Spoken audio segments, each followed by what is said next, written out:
اعوذ باللہ من الشیطان الرجیم بسم اللہ الرحمن الرحیم الصلاۃ والسلام علیکہ یا سیدی یا رسول اللہ وعلی آلہ و اصحابہ یا سیدی یا حبیب اللہ۔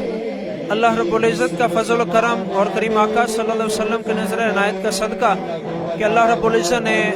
ہمیں ایک مرتبہ پھر جو ہے وہ جامعہ انوار مدینہ قاسمیہ کا روحانی ایک روزہ روحانی اجتماع اس کی تقریبات کا جو ہے وہ آغاز کرنے کے اللہ تعالیٰ نے توفیق عطا فرمائی۔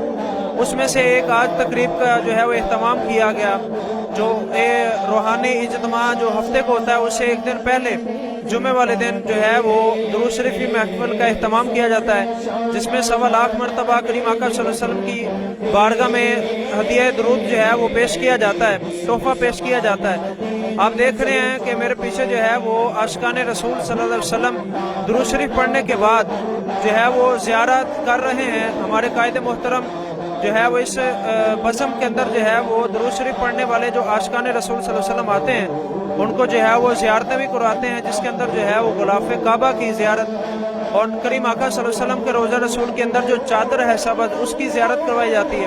اس کے بعد کریم آقا صلی اللہ علیہ وسلم کے بال مبارک کی زیارت کی جاتی ہے۔ آپ دیکھیں کہ بہت سے لوگ ترستے ہیں کہ ہم غلاف کعبہ کو ہاتھ لگائیں، جو ہے وہ روضہ رسول صلی اللہ علیہ وسلم کی زیارت کی جائے، چادر کو دیکھا جائے، غلاف کریم آقا صلی اللہ علیہ وسلم کے موئے مبارک کو دیکھا جائے۔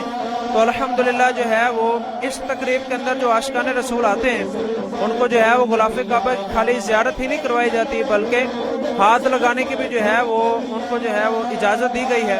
اور روضہ رسول صلی اللہ علیہ وسلم کی چادر کو بھی وہ ہاتھ لگاتے ہیں اور موئے مبارک کی زیارت کرتے ہیں۔ الحمدللہ یہ اس بزم کا انعقاد اس لیے کیا جاتا ہے کہ جو ہزاروں کی تعداد کے اندر، سینکڑوں کی تعداد کے اندر کل بروز ہفتہ بعد از نماز عشاء جو ہے وہ سینکڑوں کی تعداد کے اندر جمع وفیر جو ہے وہ لوگوں کا یہاں آئے گا، اسے ایک دن پہلے 1.25 مرتبہ درود شریف پڑھایا جاتا ہے تاکہ جو ہے وہ دعا کی جائے کہ جو لوگ یہاں آئیں اللہ تعالیٰ ان کو خیر و عافیت کے ساتھ جو ہے وہ واپس اپنے گھروں میں جو ہے وہ پہنچائے، اور ہمارا جو ایک روزہ روحانی اجتماع ہے وہ بالکل ٹھیک ٹھاک ہو جائے، اس لیے جو ہے وہ درود شریف کا اہتمام کیا گیا۔ آپ دیکھ رہے ہیں میرے پیچھے جو ہے وہ عاشقان رسول جو ہے وہ زیارت کر رہے ہیں، اور اس کے بعد جو ہے وہ قائد محترم کی طرف سے جامعہ انوار مدینہ قاسمیہ کی طرف سے عمرے کی ٹکٹ کا اہتمام بھی کیا گیا ہے۔ اللہ تعالیٰ سے دعا ہے کہ اللہ تعالیٰ ہمارے اس کاوش کو اپنی بارگاہ کے اندر قبول و منظور فرمائے اور ہمارے روحانی اجتماع کو بالکل خیر و عافیت کے ساتھ جو ہے وہ پایہ تکمیل تک پہنچائے، اور جو عاشقان رسول یہاں آئیں اللہ تعالیٰ ان کی دلی مرادیں جو ہے وہ پوری فرمائے۔ اللہ تعالیٰ سے دعا ہے کہ اللہ تعالیٰ ہمارے قائد محترم الحاج پیر صوفی محمد شوکت علی قادری صاحب کے علم کے اندر، عمل کے اندر، زندگی کے اندر، فیض کے اندر برکتیں اور رحمتیں نازل فرمائے، اور ان کا سایہ تدیر ہمارے سروں پر قائم و دائم فرمائے۔ جامعہ انوار مدینہ قاسمیہ کو اللہ تعالیٰ تا قیامت قائم و دائم فرمائے۔